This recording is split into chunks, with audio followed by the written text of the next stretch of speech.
Bienvenidas, bienvenidos.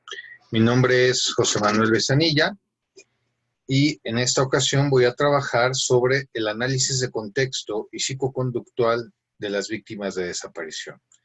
Voy a presentar una propuesta de un procedimiento, para algo que hemos llamado a partir de la investigación que hemos realizado sobre mapeo biopsicosocioconductual. Esta es una herramienta muy importante que tiene como objetivo fundamental establecer una guía que nos permita hacer una entrevista lo más rápida y profunda posible para poder iniciar la búsqueda de una persona desaparecida a partir del último punto de contacto, a partir del último momento en el que se supo su paradero, hacer una reconstrucción conductual, sus hábitos, sus relaciones, su estado mental, cualquier cosa que pudo haberlo llevado al encuentro con el perpetrador de la desaparición. Es una propuesta. ¿Cuáles son los antecedentes del mapeo? Primero tenemos el cuestionario antemortem postmortem, ¿sí? Que es una herramienta fundamentalmente antropológica diseñada para la identificación de cuerpos, para la identificación de restos humanos y pretende abrir un espacio para la atención humanitaria. Pretende que se inicien algunos procesos de reelaboración del dolor, pero fundamentalmente tiene que ver con cotejar las características de vida de una persona con algunos restos que se hayan encontrado. La entrevista antemortem, por ejemplo, reúne los datos generales de la persona, del informante, reúne los datos de la persona desaparecida, las circunstancias en las que se dio la desaparición, características físicas, marcas, estatura, lesiones, las actividades a las que se dedicaba, ¿no? Los registros médicos odontológicos, la mayor cantidad de elementos que se puedan reunir para poder cotejarlos con el hallazgo de algunos restos humanos y poder establecer la identidad de los restos en su caso. Otro de los antecedentes importantes es la llamada autopsia psicológica. La autopsia psicológica ha sido una herramienta forense que se inventó, que se desarrolló para la investigación de suicidios o homicidios, para poder dilucidar, discernir entre si una persona cometió suicidio o esta fue asesinada. Pretende realizar una exploración psicobiográfica de las conductas, cómo se comportaba la persona, cuáles eran sus hábitos, su trabajo, cuál era la vida mímica, su situación psicoemocional, si consumía drogas, si tenía alguna psicopatología, ¿sí? Poder esclarecer las causas de la muerte en su caso. Y bueno, se realiza a partir de la reconstrucción retrospectiva de aspectos indirectos antemortem y algunos aspectos que se puedan identificar tanto en la escena de la muerte como en los restos humanos. Aquí la autopsia psicológica pretende, por ejemplo, buscar huellas psicológicas que el psiquismo y la conducta haya tenido en vida, descubrir y comprender el perfil probable de personalidad de la persona, detectar factores de riesgo suicida o descartarlos, evaluar el estado mental al momento de la muerte, establecer áreas de conflicto, de crisis, establecer el modelo de vínculos, las relaciones, ¿no? ¿Cuál pudo haber sido el motivo del suicidio? En dado caso, el motivo latente y el motivo manifiesto. Normalmente la nota suicida es el motivo manifiesto, pero hay generalmente un motivo latente. Bueno, ¿cuál es nuestra propuesta? Nuestra propuesta es justamente, como les mencioné al principio, un mapeo biopsicosocioconductual. Y la palabra clave de esta propuesta es reconstrucción retrospectiva. Esto es, desde el punto el último lugar en el que se supo, en el que se tuvo contacto con el familiar al momento de su desaparición, hacer una reconstrucción lo más rápido posible de los días, ¿no? De las semanas, de las características de personalidad, ahorita lo vamos a ver, para poder entender cuál fue el movimiento de la persona, cuál fue el movimiento de los perpetradores que los llevó a un punto de encuentro, para poder buscar. Y entonces, uno de los aspectos centrales y fundamentales no es que se busque al perpetrador, se busque al delincuente. Hay que buscar a la persona desaparecida y tratar de encontrarla con vida lo más pronto posible. Bueno, ¿qué pretende el mapping? Reconstruir de manera retrospectiva los patrones conductuales personales de la persona desaparecida. Esto es, cuáles fueron sus conductas, los lugares que visitó, ¿sí? Cómo se desempeñó, qué actividades realizó, cómo se movió, qué ruta siguió. Comprender profundamente su comportamiento, sus relaciones, sus interacciones. ¿Cuál era su estado mental? ¿Cuál era su estado emocional? ¿Cuáles eran su estado psicofísico integral antes de la desaparición, durante y, de ser posible, después, con base en las evidencias que se encuentren? ¿Sí? Reconstruir los aspectos criminológicos, sociales, psicológicos, biológicos y conductuales que estuvieron en torno a la desaparición. Bueno, uno de los primeros aspectos es tener los datos completos de la persona. ¿Cuál es su ficha de identificación? ¿Sí? Su nombre, su dirección, su fecha de nacimiento, lugar donde vivía, sexo, grupo racial, estado conyugal, nivel de escolaridad, ocupación, credo religioso, ¿no? Antecedentes patológicos personales, no solo psicológicos, también físicos, antecedentes patológicos familiares, hábitos tóxicos, si es que los había, consumo de alcohol, de alguna otra droga, de trabajo, ¿no? De tabaco, tipo de vivienda, estado, ubicación, condiciones de vida, ¿no? Ingresos, pertenencias a grupos, asociaciones, a grupos de canto, a clubes, a grupos de dominó, a dónde se reunía, cuáles eran los hábitos principales, ¿sí?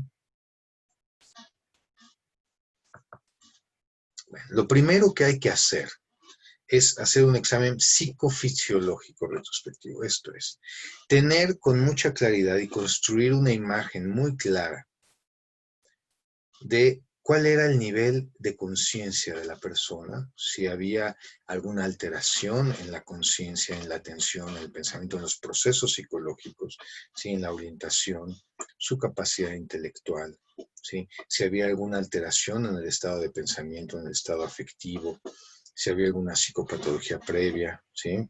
Si había alguna alteración a nivel de senso-percepción, de pensamiento en el curso, en el contenido, si había fugas de pensamiento, si había ideas delirantes, ¿no? Esto es, habría que hacer un examen mental lo más completo y profundo posible. ¿Cuál era la esfera de relación consigo mismo? Esto es, ¿cuál era el autoconcepto, la autoestima, los sueños, las ilusiones, las esperanzas de la persona?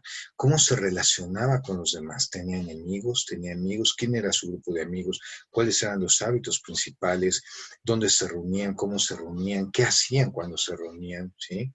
Con los objetos. ¿Cuál era su relación con los vehículos, ¿sí? Con el mobiliario público, qué tipo de conductas tenía en el espacio público?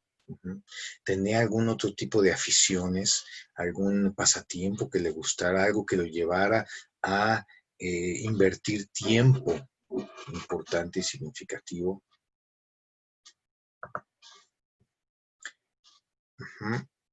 Esfera conductual, y esta es muy importante, porque esta va a haber que irla reconstruyendo en el pasado. ¿Cómo se comportaba? ¿Qué hábitos tenía? ¿Sí? ¿Cuáles eran los lugares que frecuentaba? ¿Cómo se movía? ¿Cómo se transportaba? ¿Cómo se alimentaba? ¿Cuál era su tipo de alimentación? Sus prácticas de sexualidad. ¿Tenía parejas estables, parejas inestables? ¿Sí? Todo esto tiene que explorarse con un respeto total y absoluto. Y debemos enfocarnos en poder tener de la forma más clara posible la imagen completa de la persona y cómo es que se dieron los hechos y las condiciones para poder llegar a la situación de desaparición. No es una exploración morbosa, no es una exploración criminalizante ni victimizante. Es una exploración que pretende conocer lo mejor posible a la persona y a sus posibles perpetradores, ¿sí? Sus hábitos sexuales, entonces, su situación de higiene, se bañaba, no se bañaba, cómo limpiaba su cuerpo, dormía, no dormía, tenía problemas de sueño, qué tan reactivo era o se encontraba deprimido, era una persona impulsiva que tendía hacia la violencia, su lenguaje, el uso del lenguaje, ¿no? Podría tener alguna alteración vegetativa de los impulsos, de que no pudiera controlar sus emociones, ¿no?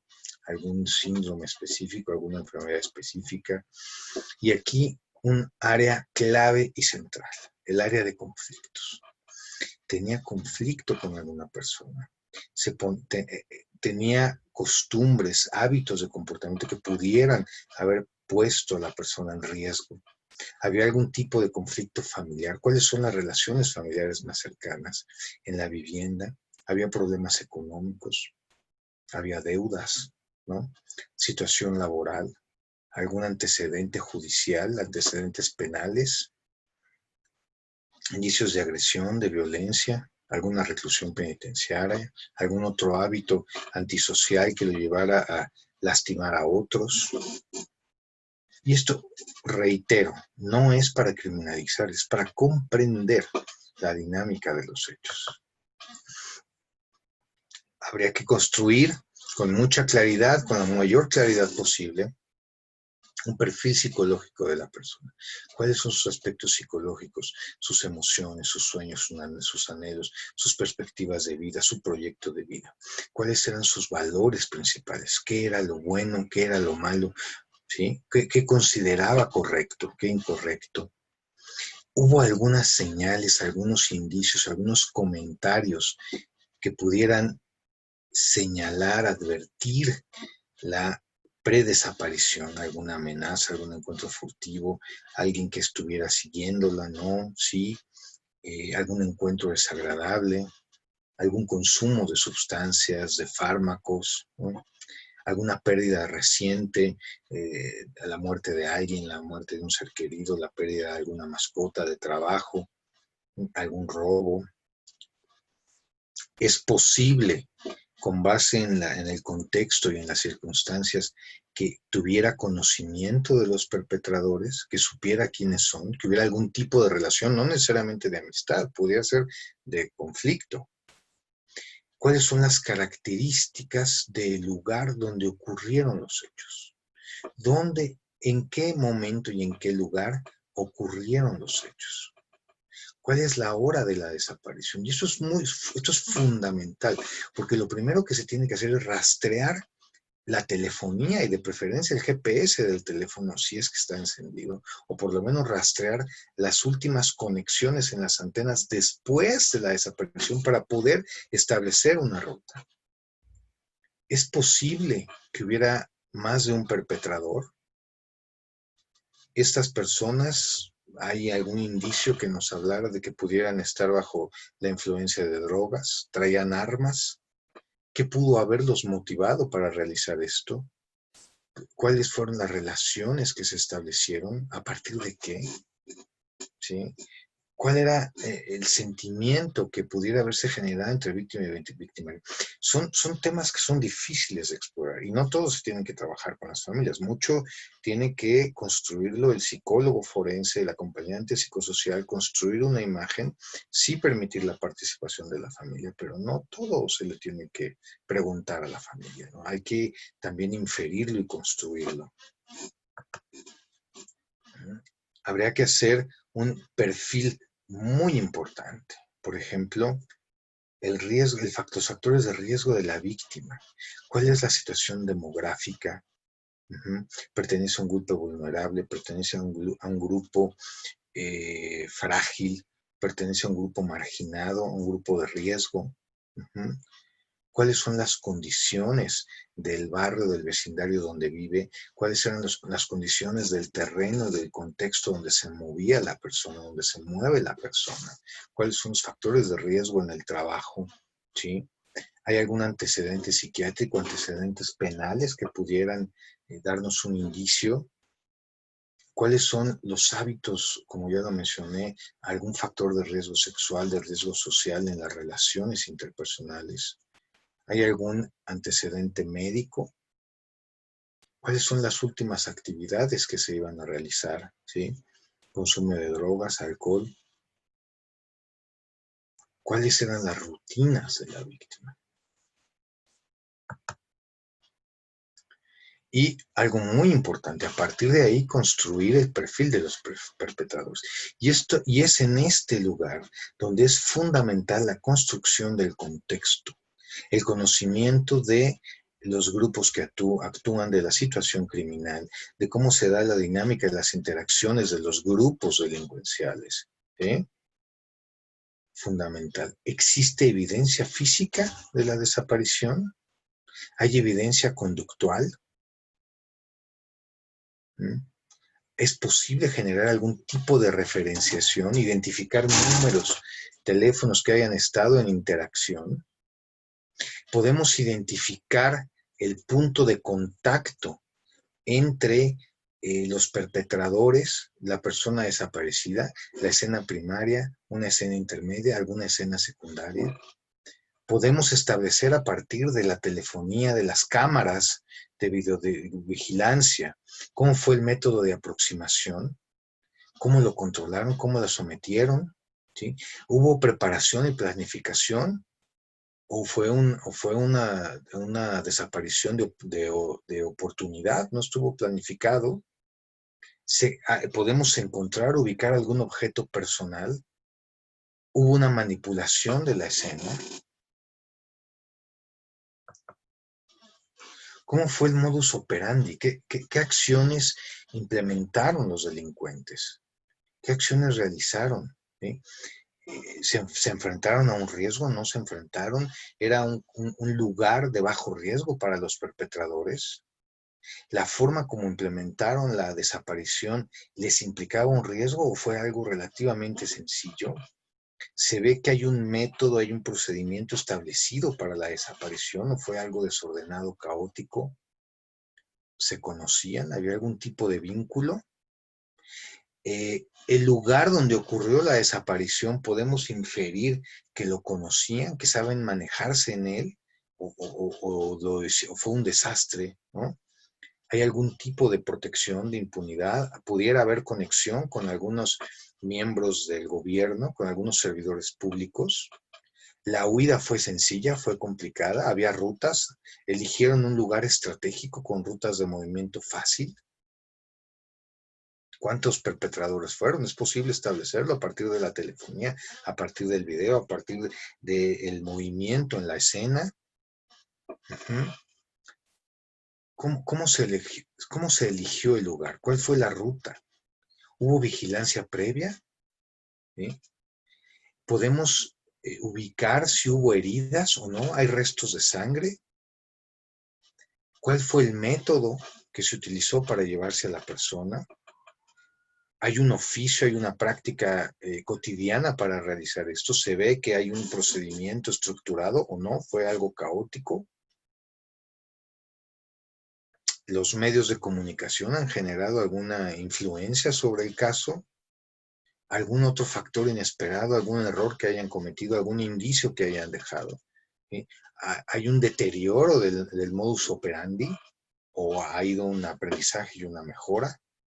¿Hay otras desapariciones similares? ¿Hay un contexto similar de desaparición en la zona, incluso en las entidades federativas aledañas? Por ejemplo, ¿hay alguna firma específica? ¿Podemos identificar la forma como se dio la desaparición con algún grupo concreto?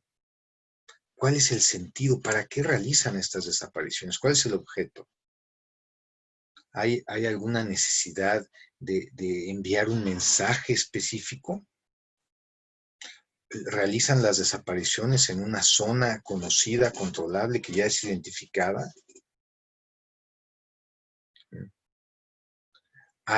¿Cuál fue el método de transporte? ¿Cómo se transportaron? ¿En qué vehículo? ¿Cuáles son las rutas que pudieron emplear? ¿Por qué en un lugar específico y a dónde podremos asumir o inferir que podrían llevar a la persona? ¿Algunos obstáculos? ¿Hay rutas alternas? ¿Cuáles serían los mapas mentales a partir del lugar y del sitio y las rutas que se pudieron haber seguido? ¿Cuáles son los lugares donde pudo haber habido una oportunidad para realizar la desaparición? ¿Cuáles son los límites físicos y psicológicos del espacio, del escenario? Uh-huh. ¿Cómo es el lugar donde se dio la desaparición y qué relación pueden tener los perpetradores? ¿Cómo vamos a buscar? ¿Cómo vamos a implementar el proceso de búsqueda?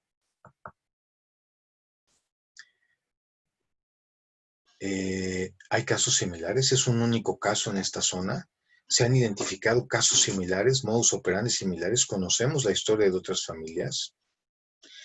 ¿Los perpetradores eran hombres? ¿De qué edad? ¿De qué sexo? ¿Hubo mujeres? ¿No hubo mujeres? ¿Son menores de edad? ¿Son mayores de edad? ¿A qué grupo pertenecen? ¿Cuáles son las características físicas? Estatura, fortaleza, peso, obesidad, alguna otra enfermedad que se puede identificar. Podemos identificar la comisión de algunos otros delitos en la zona, en la peridesaparición, ¿no? En momentos cercanos a la desaparición. ¿Cuál puede ser la motivación para realizar esa desaparición? Para generar un castigo, para esclavismo, para trata, para venta de órganos, ¿para qué? Tiene que ver con un control territorial, tiene que ver con enviar un mensaje, tiene que ver con una deuda. ¿Sí? ¿Cuál es la ubicación geográfica de los hechos y la relación con la habitación de la víctima y algunos lugares donde se han identificado posibles perpetradores? ¿Es posible predecir a partir del contexto y del análisis de la situación la ocurrencia de nuevas situaciones de desaparición? ¿Hay un perfil específico de la víctima?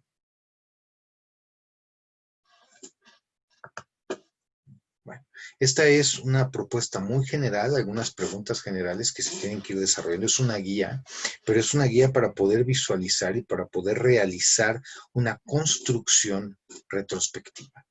¿Y cuáles son las consideraciones que debemos de tener ya cuando nos enfrentamos a la desaparición en el momento? La búsqueda debe realizarse de manera inmediata. Tenemos que ser muy cuidadosos de no caer en dilaciones, de que, no, tiene que esperar usted 72 horas, seguramente se fue con el novio, va a estar tomando, se fue con la amante. No, señor. Las familias conocen a sus miembros y saben de lo que son capaces. ¿Sí? Debemos de permitir la colaboración activa en todo momento de los familiares.